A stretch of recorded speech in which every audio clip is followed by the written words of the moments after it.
The 14th. Instagram was good. We are live on Instagram as well. Hope everybody's had a fantastic day. We are now live. Hope everybody's had a great, again, Thursday, May the 14th. We are all set up here and we are ready to go. Let me make sure I got my topic in here on IG. Facebook, if you're watching this on replay, hit that thumbs up button, like the video, hit that share button, share this with somebody on your timeline. Instagram right now is letting people know that the live stream has begun. So as y'all come in, y'all know what it is. Tell me your name and location in the comments section. We are going to get started in a moment. We're going to give some people some time to come into the live. We're going to make sure we got our cameras all set up properly here. Hope everybody has had a great week thus far, productive day, relaxing day, whatever it was you were aiming to do today. I hope you got it done. I hope you did it, whatever that happened to be. If it was to do nothing, hope you did that. But we are going live. We are live right now, and the show is going to be starting in a moment. I'm going to give people like a minute to check in, and then we getting right into it. Whoever's here is here, because y'all know what I say. To be early is to be on time. To be on time is to be late. To be late, you might as well not even show up. To be late is to be forgotten. So as everybody's coming in, tell me your name and location in the comment section. Name and location in the comment section. And we're going to get started momentarily. Facebook, you watching this right now, hit that share button. Let me know that you are watching. And I'm looking on Facebook, see what they got here. See if they add any, or they starting to add some new features in here. So as y'all checking in, Facebook, hit that share button. Hit that like button.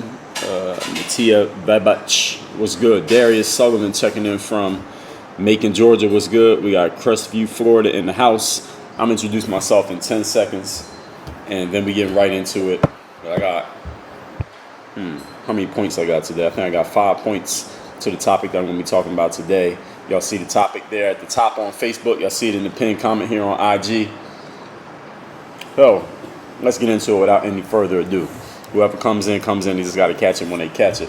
For those of you who don't know me, even those of you who do, allow me to introduce or reintroduce myself. My name is Dre Baldwin, also known as Dre All Day, former 9-year professional athlete, author of 26 books, speaker on 4 TED Talk stages. I've created over 15,000 pieces of content. I'm a coach, consultant, speaker, keynote speaker, trainer, producer, podcaster, editor, and business owner, and a whole lot of other things. I have produced over 15,000 pieces of content over the years, 7,000 YouTube videos, go look them up, 7,000 articles, you can go read them, 1,500 podcast episodes, you can listen to them at Work on Your Game University. That link is right down there or up there, depending on where you're watching this at. And I created all of this around this whole framework that is called Work on Your Game, which is all about taking a pro athlete mindset and teaching you how to apply that mindset to your business, your sport, and life, to get into the 1% mentally and what you're doing, because how you see yourself and how you perform mentally is how you're going to perform physically. So if you want to get into the top 1% of what you do, it starts with the way that you think and the way that you approach life mentally, and that will leak into what you do physically. So it's not just mental, it's not just physical, it's a combination of both, but it starts with the way that you think. You want to change your results, you got to start by changing your thought process. What we're going to talk about here today, and one of my books is called Work on Your Game. It's right here. I always keep it handy. Now, with all that being said, today's topic is why you stay on B court for so long in your life. Now, what does B court even mean? And I'll explain to you. This is an analogy that actually came from my own life. So, in the playground that I came up playing ball in Philadelphia, PA, which is where I'm from, where I live right now, which you see back here is Miami, Florida. That's where I live now. But Philadelphia, PA, where I came up, there was 2 full courts at the playground that I played at. One of them we call A court. That's where all the best players played, the grown men, and even the younger guys, if you were a really good player. And then it was B court. B court was where the younger people played, the younger kids, even the grown men would play there. They just didn't feel like getting too serious on A court, or maybe you wanted to play on A court, but there was too many people waiting to play and you didn't feel like waiting. So instead of waiting and earning your way on the A court, or if you played on A court and you lost, you just go down on B court and like, let me just play here just so I can get a run, go up and down. B court games were not as serious. The players were a little bit younger. So we were serious, but we weren't good enough to be as serious as the guys on A court. So what would happen is I had a guy who was my age, a dude named James from my neighborhood. We were in the same grade, went to the same school. I didn't really know James like that until we went to high school, but we were from the same neighborhood all this time. And I remember when I was probably about 14 or 15, about 15 years old, I used to be at the playground and I'd be playing full course on B court. I started to become a star on B court because I got really good. My confidence started going up. My game started to develop. And I'd be playing on B court doing my thing. And James would come past the park because we lived he came from a couple blocks from the other side of the park. I was on this side of the park. He was on that side of the park. So he would come walking through the park on his way to A court because he would always hang with these dudes who are a little bit older. He would play ball with them, and they would put him on his team.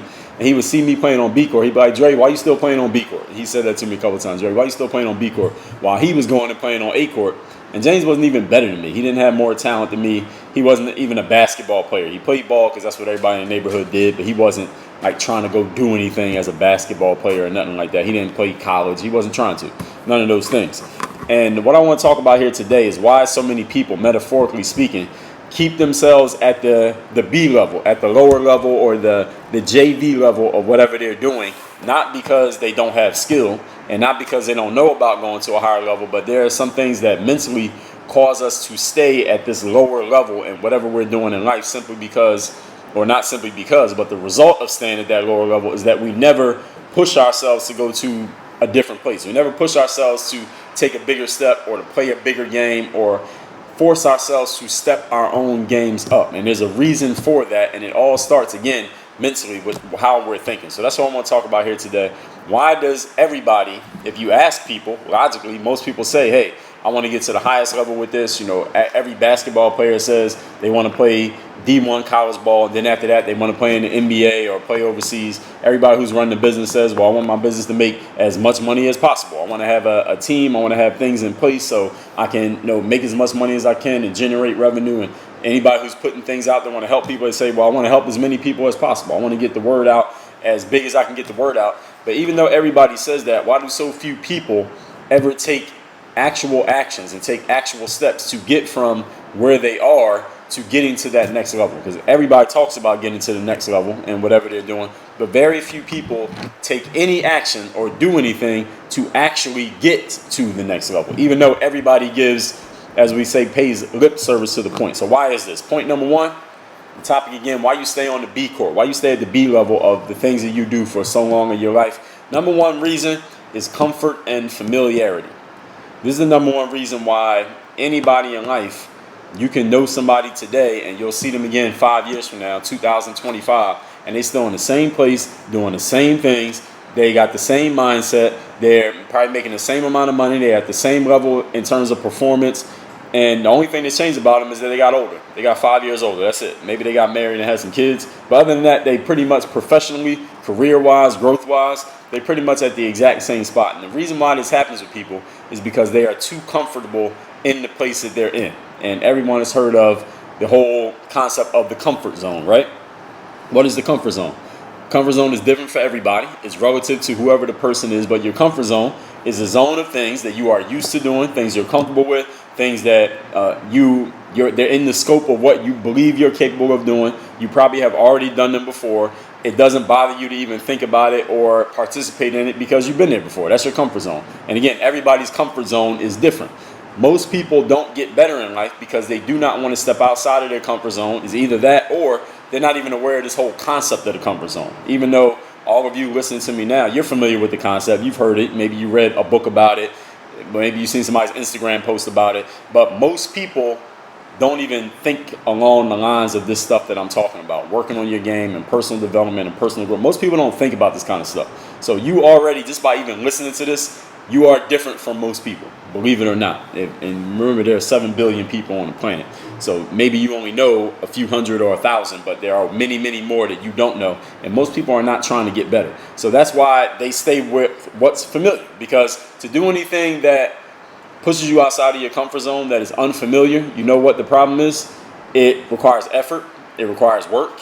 It requires a little bit of a time investment. And it's probably not going to work the first few times you try it. The first time you try to do something that's outside of your comfort zone, since you've never done it before, since you're not good at it, since you have no experience, you're probably going to be less than perfect. Let's just put it that way. Maybe you'll have some success, but you're going to be less than perfect.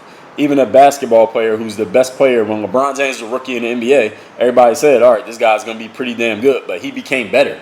He wasn't the best he was ever going to be as a rookie, even though he started out with some success. And some rookies come into the NBA and they're looking kind of questionable, like, man, I don't know if this guy's even going to make it.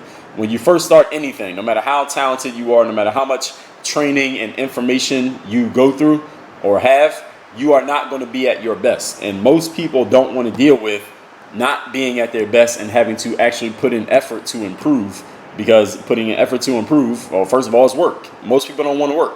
Most people want to do as little work as possible, mentally and physically. They don't want to be in a position where they don't know what they're doing, where they might fail, where somebody might be better than them, where they might not look like a superstar. And this is why most people just stay with whatever they are comfortable with. That's where everybody knows you, everybody accepts you, and if there is a problem in whatever it is you're doing, you know that you can fix it. This is why most people stay in their comfort zone. It's hard to leave comfort, especially when your comfort is working. Now, if you're in your comfort zone and your comfort is not working, your comfort starts failing, your comfort starts falling apart, then you do something about it. It's kind of like if somebody lives in a house and the house is kind of breaking down, it's kind of getting old, and it's kind of getting creaky, and there's some parts of the house that need to be fixed. Most people ain't going to do anything about it. They're not going to fix it because their little leaking sink, it's not that bad. It's leaking, but I don't care. I can deal with a little bit of leaking. Or the baseboards in the living room is getting messed up, or the steps in the basement is kind of breaking apart, but you can still get up and down the steps and you ain't going to do nothing about it. But then if that leaky faucet, all of a sudden you can't get any water, you turn the faucet on and water doesn't work, or you flush the toilet and the pipes burst, or you try to take a shower and your whole bathroom, your basement, and your living room gets flooded and you got to replace the carpets, now you'll do something about it because it has pushed you, being in your comfort zone has forced you into a state of discomfort, and you had to do something about it. Most people do not do anything. As long as the situation is manageable, they will stay exactly where they are. I mean, why would you change if you ain't got to change? This is how most people think. They might not consciously think this way. This is the way most people think unconsciously, and this is why most people never grow, and they stay at a lower level even though they know that there are higher levels available to them. Point number 2. The topic here is why people stay at the B level when they say, when they say they want to get to the A level, but they never even try. Why is that? Point number 2, because you might fail if you go to the A level.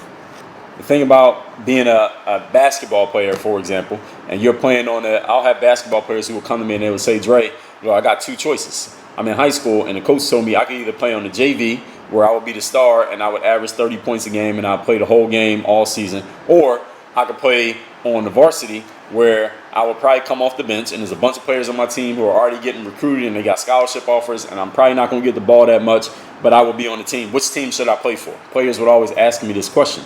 And the answer to the question is very simple. It's 2 different options.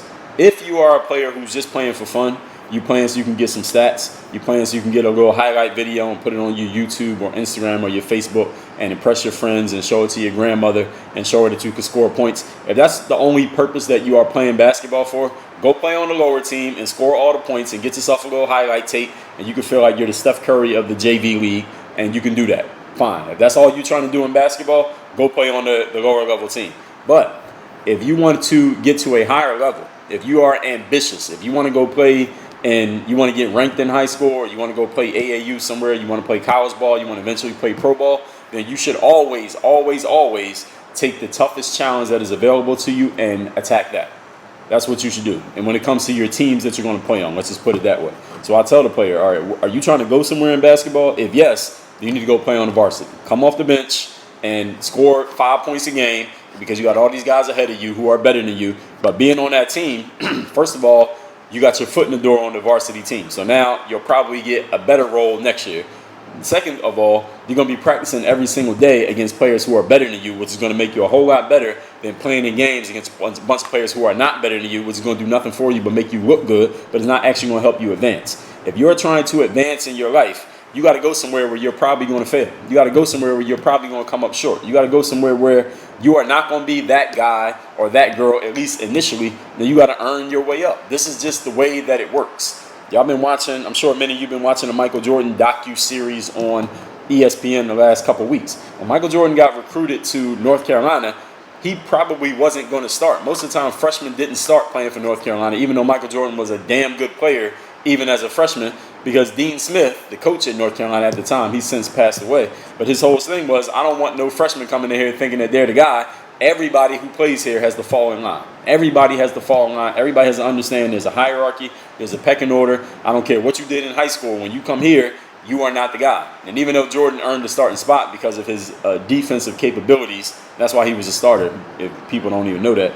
But it was because what he did on defense. But the thing was, even as a starter, he still had to fall in line. He was not the guy on that team freshman year. So when he made that game-winning shot for the championship, people were kind of surprised. Like, damn, this dude, first of all, he wasn't known as a great outside shooter. He was not the main guy on that team. It was James Worthy, Sam Perkins. Both of them were higher in the pecking order than Michael Jordan. You could probably say he was last in the pecking order as a freshman. And that's what it was. Then the next year he got better. Year after that he got better.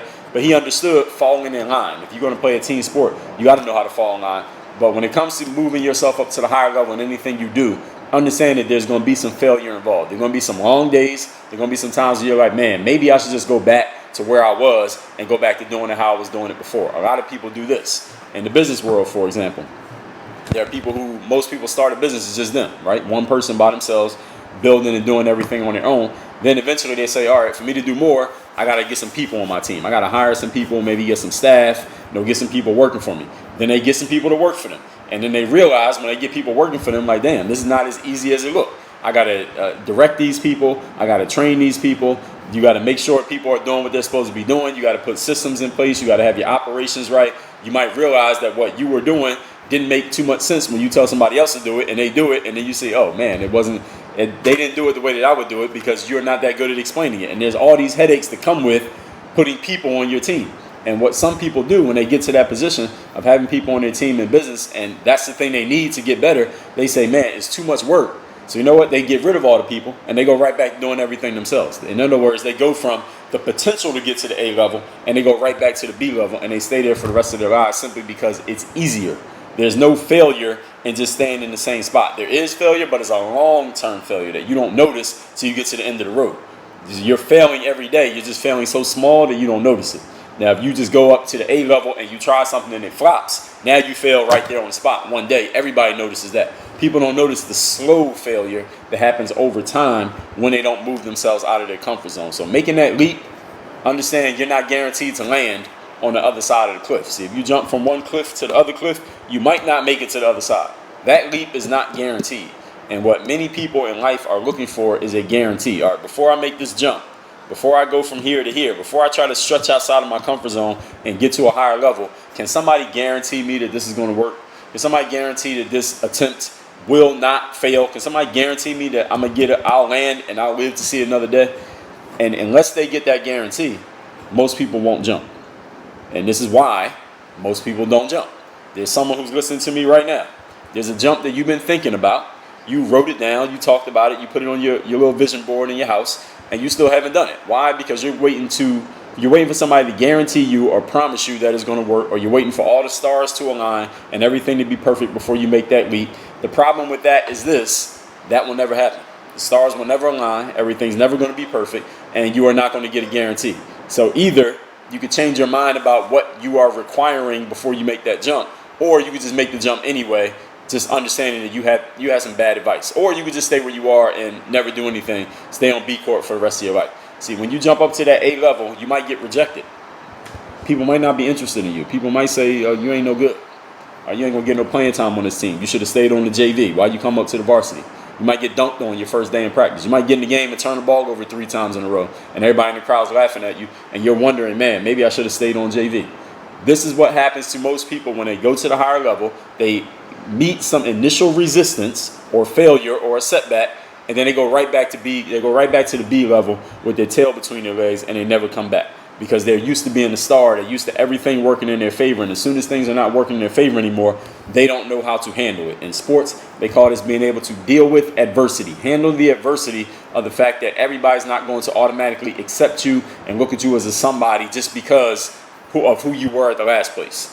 When I got out of basketball and I wanted to get into entrepreneurship, one of the first things I wanted to do was get into professional speaking, because I already had all this experience doing things like this, talking to an audience virtually. So I wanted to get into professional speaking, but I wasn't at first accepted like that, because I'm like, hey, I want to be a speaker. I know I'm good. I can do this and this, and here's the topics I can talk about. But for the most part, what people wanted from me was show us a video of you speaking to an audience of people, talking about these topics. You got to prove to us that you've already done this. And I'm like, well, I haven't done it yet. And they weren't interested because I hadn't done it yet. So then I'm thinking I was faced with the chicken before the egg syndrome. How am I supposed to get the experience of getting on the stage, and nobody will give me an opportunity unless I've been on the stage? But then I eventually figured it out. I manufactured some experience, and then I got a small opportunity and a bigger one, kept capitalizing, and eventually scaled my way up. But the whole point is this. when I first came into the game, people were looking at me like, all right, we're not impressed. Like, it's cool that you play basketball, but this ain't basketball. It's cool that you were overseas, but this ain't overseas. It's cool that you had videos on YouTube, but this ain't YouTube. We talking about live on the stage. You haven't proven anything in this arena. You did something over there, but you ain't doing anything over here. And most people, when they face that type of resistance at first, they go right back to where they're comfortable, where everything was already working, and they stay there for the rest of their lives. I'm not saying that is wrong. I'm just explaining to you why it happens. Point number 3. Today's topic is why people stay at the B level for so long, even though they claim they want to get up to the A level. Point number 3, many people just don't have the vision to even be thinking about moving up. Many people, as I said at the top of this, many people just don't even know that there's a possibility for them to do better than they're already doing. And if there is, they don't want to know about it, because as soon as you know about something, you are responsible for doing something about it. As soon as you know that there's a level higher than the level that you're at, then you will feel like a fool for staying at the level that you're at and not even making the attempt to see if you can get better, if you can move up, if you can step your game up. A lot of people are not even aware that there's another level. They see the opportunity that they're currently in, the current opportunity. They carve out a comfortable space in that spot, and then they grow roots there. You know how you grow, you know what grows roots? Trees. You know the thing about trees, they don't move. All right, they stay in the same spot for 100 years because they're not moving. That's how the roots get so deep. And it's hard for a tree to get uprooted because the roots are so deep because it's been in the same spot for so long.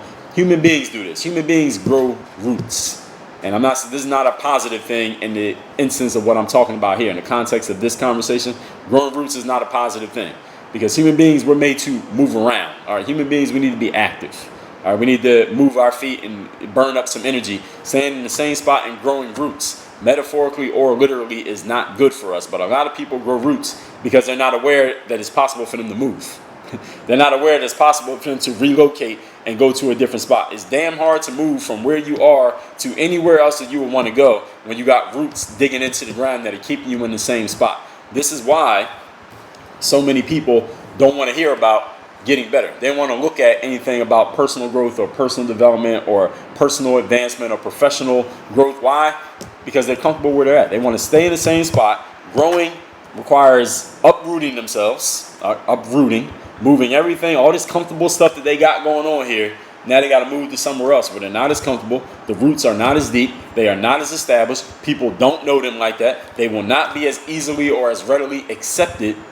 And most people just don't want to deal with that discomfort. So they're like, oh man, I got to go through all that just to move up to a new level. You know what? I might as well just stay where I'm at. Let me just stay here because it's much less work. At least I know what I'm going to get. I know exactly what I can expect. I'm going to just stay right here where I'm at. This is the same person again. You see them 10 years later and they're still in the same spot. And the only thing changed about them is they're 10 years older. Nothing else changed because they stayed in the same spot because they grew those roots. Point number 4. The topic here today is why people stay at the B level of what they do in life instead of moving up to the A level that they claim that they want to get to. Now, again, the person who doesn't want to go to the A level, I'm not talking about them. This is the person who talks about going to the A level. They say they want to, but they never actually move up. They never even try to move up. I'm telling you the reasons why, the things that keep them in the same spot. Point number 4, no strategy. See, everybody talks about getting from where they are, or let's just say everybody who does talk about getting from where they are to where they want to go, yet they have no plan whatsoever to get there. People say, hey, I have basketball players that come to me and say, Dre, I want to be the best player ever from my country and from my town. I'm 16 right now. I want to play in the NBA and I want to be an all-star. And when I make it, I'm going to shout you out when I get drafted, Dre. That's what I want to do. That's my goal. That's my vision. And I asked them, what's your plan? What's your strategy to get from where you are to where you want to go? How about you get on the JV team first before you write out your Hall of Fame speech? How about you get on a college roster? How about you go to a camp and get yourself seen by a professional scout who can gauge whether you can actually play or not? What is the strategy for you to get from where you are to where you want to go? And let me explain to you all that strategy does not mean hopes, wishes, and dreams. Strategy does not mean, all right, I'm going to do this, and I'm going to do this, and I'm going to do this yellow brick road path. All right, y'all saw The Wizard of Oz, the yellow brick road. You just get on this road, and everything you do is just going to work out perfect, and you're going to get there, and there'll be no resistance, no roadblocks, no potholes, no setbacks, no rainy days, no nothing. All right, anybody who's listening to this has reached any level of success in your life via a yellow brick road? All right, any of you done that? All right, I didn't think so. So there is no yellow brick road path. So when someone is saying that they're going to get to where they want to get to, and they're just planning on everything being perfect, all right, that ain't going to work. That's not a strategy. All right, we call that's a wish. All right, that's a dream.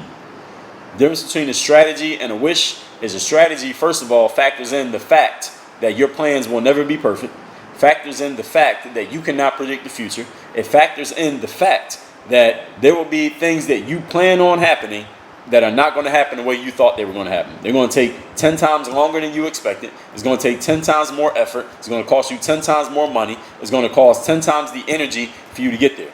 There's a guy named Grant Cardone. He wrote a book called The 10X Rule. He talks about this in a section of the book. He says, anytime you make big plans, you should multiply by 10 everything that you plan. So if you plan to have to spend $1,000 on this plan, you're actually going to have to spend $10,000. If you plan for it to take 3 months, it's actually going to take 30 months. If you plan on it taking this much energy, it's going to take 10 times that much energy. It's going to be 10 times harder and cost you 10 times more of an investment than you thought it would. And the reason why he said that, and I agree with this point, is because most of us, we make our plans, or what we call plans, based on best case scenarios. And even when we factor in the fact that we may not be perfect, we are still only 10% of how much it's actually going to take. So we think, all right, we say, all right, I'm going to make a bunch of money on this product because all we got to do is close 1 out of every 10 customers. And then we say, oh, no, let's be conservative. We're not going to close 1 out of every 10. Let's say we close 1 out of every 100. And what if we close 1 out of every 20 customers? Let's put it there. 1 out of every 20. Instead of 1 out of every 10, we'll close 1 out of every 20. But what actually happens when you go out into the real world and start doing it, you realize you're not closing 1 out of 10. You're not closing 1 out of 20. You're closing like 1 out of 100. So you thought you were going to have a closing rate of 10%, then you cut it down to 5%, but your closing rate is actually about 1%. So what you thought was going to happen is actually 5 times harder, or we can make it 200 times, is half of a percentage point, how much you're actually closing. Most of the time, we make our plans, or what we call plans, we see them through rose-colored glasses. We just think everything's going to go great. We think we are infallible. We think everything's going to work in our favor. We do not expect there to be any resistance or any setbacks or anything to not work. And then we get out into the real world, and this is what happens. Things actually don't work. Things fail. We meet resistance. People are not that eager to care about what we're doing as we were. Our plans do not go the way we thought they were going to go. And this is what most people do when that happens, because it happens to everybody. Most people stop in their tracks, they freeze, they turn around, take their football and go home. They go right back to where they came from and they never try again. And I can tell you, I already told you when I was getting into professional speaking, this happened, but I kept going. This is where the mental toughness comes in. Can you remain disciplined in doing the work and confident in believing in yourself, even though the plan that you initially showed up with is obvious that plan ain't working? Can you still stay focused? Can you keep working? Can you keep showing up? Can you remain persistent? When I was playing basketball after college, I didn't play my last year and a half of college after, you could call it the politics of the coaching change, but politics is not a bad thing. And I was like, all right, I'm going to play overseas. So I'm going to go to some tryout. I remember the first tryout I went to was like this minor league basketball team that was like 2 hours away from where I was at in college. I went there. I'm like, all right, I'm going to make this team. On the first tryout, I'm going to impress. I'm going to sign a contract today. I'm going to leave this camp. I'm going to leave this tryout camp with a signed contract. Have me a deal, and I'm good. Everything's going to work out. I'm going to come play in this town. I remember leaving that tryout, and I did pretty good at that tryout. I remember driving home from that tryout, and I'm thinking, man, what is it going to be like to live in this town when everybody knows me as the basketball player? That's what I was envisioning. That didn't happen. I did not sign with that team. That team didn't even play in that town. They ended up moving the team to a different city. I didn't even play on that team. A whole year plus went by before I actually signed my first contract. And that was after 2 jobs, living back at home, going to a couple other exposure camps, a bunch of money invested, a bunch of time invested, a bunch of effort invested, finding me an agent, a bunch of money that I had to pay out of my own pocket, but I didn't even have any money at that time. I hadn't even played yet. And then I finally got on. Now, most people would have quit after the first thing didn't work, or the second thing, or the third thing, or after going a whole year not playing, they would have got out of shape. They would have gained 20 pounds, not be in shape anymore, and then they try to play ball, realize they ain't got it anymore, and they don't want to do the work to get back to where they were. Most people plan for everything working out perfect, and then when it doesn't, they quit. Simply because they, first of all, set themselves up for failure by thinking everything was going to work out. And second of all, not having the requisite mental toughness to deal with the fact that everything's not going to work the way that you thought it would. That's why I wrote this book. There's a whole chapter in this book. The title of the chapter is called Mental Toughness. So just in case you thought I was BSing you. Point number 5. Today's topic, for those who came in the middle of this, is Why people stay at the B level in life for so long, even though they claim or they say they want to go to the A level. Point number 5, this is the last point. No commitment. This ties right back into the point about mental toughness. When you are committed to something, you are not looking to your left and to your right for what else you could do when that thing doesn't work. If you say you're committed to, you say you're going to write a book. I'm committed to writing this book. And then you start writing it. And after you write like 10 pages, you run out of ideas. What do most people do? Most people, 10 years later, they still got that same 10 pages and they never finish writing that book. Then they see somebody who says they wrote a book and they're like, man, I remember I started to write a book back in the day, and they never get back to it. Or you say you're going to write a book and you start writing it and you write damn near the whole book, and then you hear somebody on some webinar or some Instagram post talk about how a book's supposed to be written, and it's the exact opposite of the way you wrote your book, and then you start questioning yourself, and then you decide, you know what, I'm going to scrap it, you delete the file, and you never put the book out. Or you start to write a book, and you know what you're going to write about. You're going to write about this. It's going to be about this and this for this type of person. Then you go to the bookstore or Amazon and you see somebody else already wrote a book about that. And it seems to be, it looks better than yours. It sounds better than yours. They're more famous than you. They done sold more copies than you think you're going to sell. So you quit on yourself and you never finish writing your book. And your book never actually comes out. Why? Because you were not committed to the outcome. Here's what you need to understand about commitment, ladies and gentlemen. When you are committed to something, even once you notice that things are going left, when things are not working out, when people are, you might even get some negative energy from other people, when your strategy is not working, or your plan / wish / hope / strategy is not working, when you are fully committed to something, that means you stick to it until you finish it out, until you get it to where you want it to go to. That's what commitment means. Any of you who's in a relationship, what does commitment mean? Commitment means I'm with this individual, and I'm not looking around at this person over here, or this person over here, or this person from my past. I'm committed to this relationship, and I'm staying right here. This is where I'm at. All right. So even though we had an argument last night, even though he or she is pissed off at me right now, even though they did something that made me mad, I'm still in this. So we're gonna work it out. We're going to work through this, even though I'm pissed off at this person, or they're pissed off at me, or we're pissed off at each other. We're going to work through this. Why? Because we are both committed to what we said we're committed to. That's what commitment means. That even when it's not working, you stay focused and you work through the thing that's not working until you get it working again. Most people are not capable of doing this. This is why the saying, any of you ever heard the cliche that hard work beats talent when talent doesn't work hard? This is where it does apply. That saying alone on the surface without any context is not true. All right, when someone has enough of a talent gap between you and them, all right, you can't make up for that gap with hard work alone. But if you're committed to something and another person's committed to something, and you both have some talent and you work hard and they don't, all right, you can beat that person. Now, you can't beat everybody with just hard work. Now, if they're way more talented than you, then you think Adele is, even if she stopped working hard, she's still gonna be a better singer than me, no matter how hard I work, all right, because I don't have the talent to match her talent. No matter how hard I work, I'm not passing her, all right, and Adele will never be better than Kevin Durant in basketball. Even if Kevin Durant never practiced again in his life, she will never be better than him, no matter how hard she works. She can hire every trainer in the world. So it doesn't apply in a vacuum to everything, but in certain contexts, it does apply. In this context, it applies. A lot of people do not have the grit, the mental toughness to stay committed to something when it's not working. Especially these days where, like I told you on the 31 major causes of failure I talked about over this past weekend, a lot of people are afraid of criticism. And the fear of criticism has grown, even it's been amplified these days, because now we have these platforms. We got this Facebook, and we got this Instagram and Twitter and YouTube and blogs, and everybody's business can be broadcast across the internet in 2 seconds. And most people, you know what's funny? Most people are afraid of putting themselves out there in any type of way because they are afraid unconsciously of the criticism that they might receive from some random person or a person that they know online. Most people ain't gonna do a live stream because they're afraid they're not gonna know what to say, and somebody's gonna criticize them, or somebody's gonna laugh at them, or somebody's gonna make a joke about them, or they don't want to write a blog, or they don't want to publish a book, or they don't want to put a video out, or they don't want to post anything on social media because they're afraid that somebody's gonna disagree with them or ridicule them or say something bad about them, and then they're gonna retreat into their shell and do nothing. So they just skip all of that and they just stay in the shell anyway without even going through all that effort. This is why most people never put themselves out there. Not because they don't have skill, not because they don't have something to say, not because they don't have something to offer. And what the fear really is not what somebody else is going to say, is the fear of what they're already saying to themselves.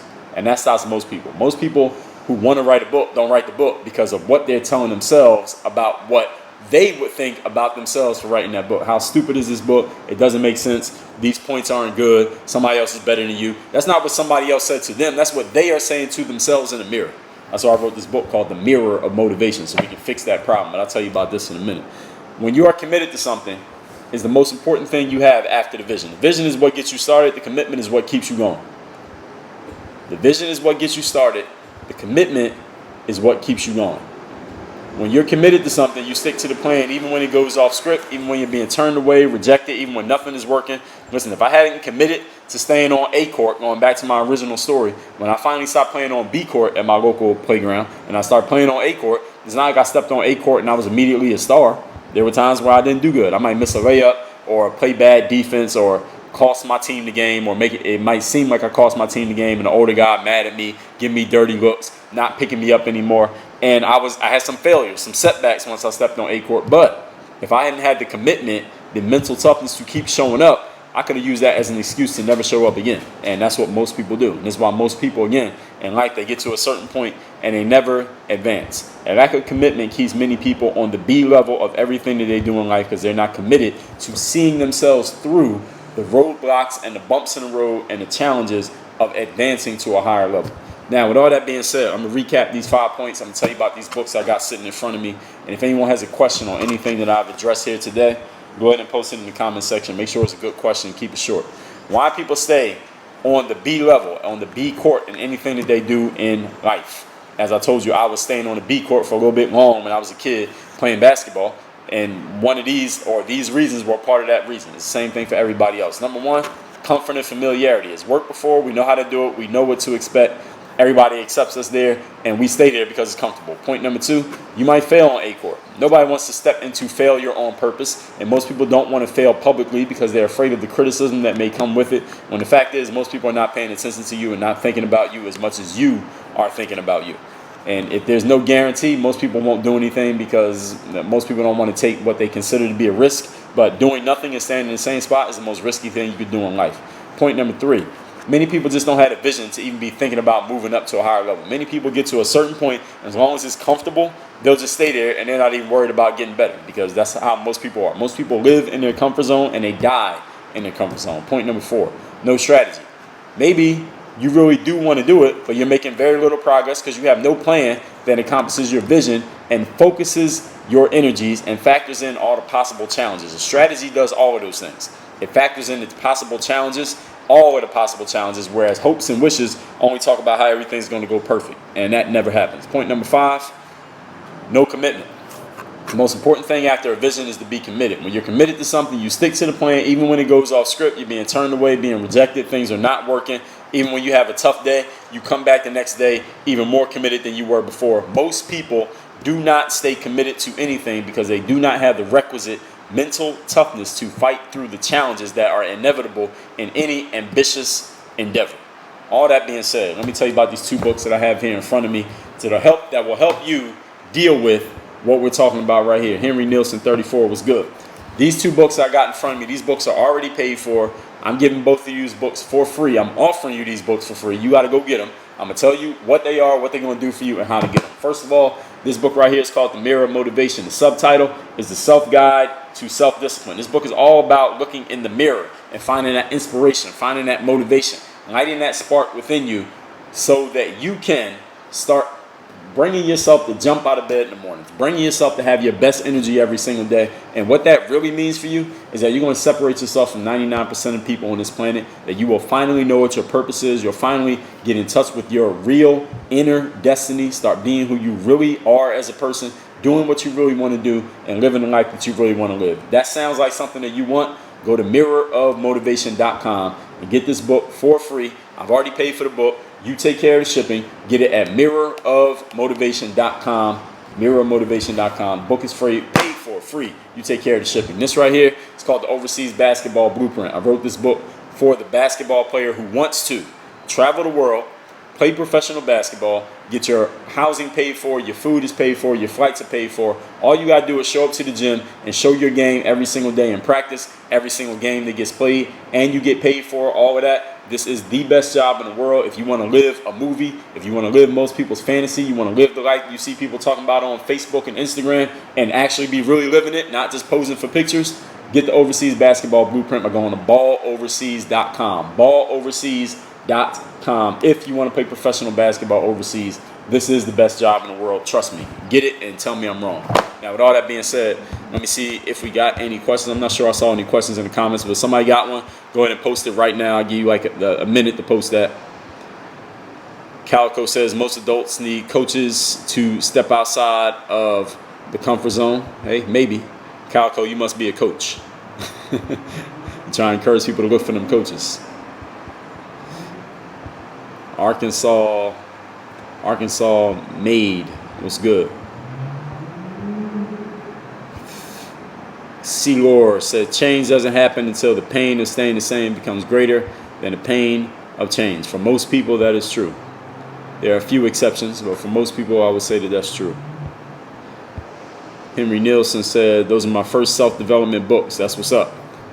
I'm glad I was able to be the first of those self-development that you got involved in. I hope you're still on it. I hope you're still on that wave.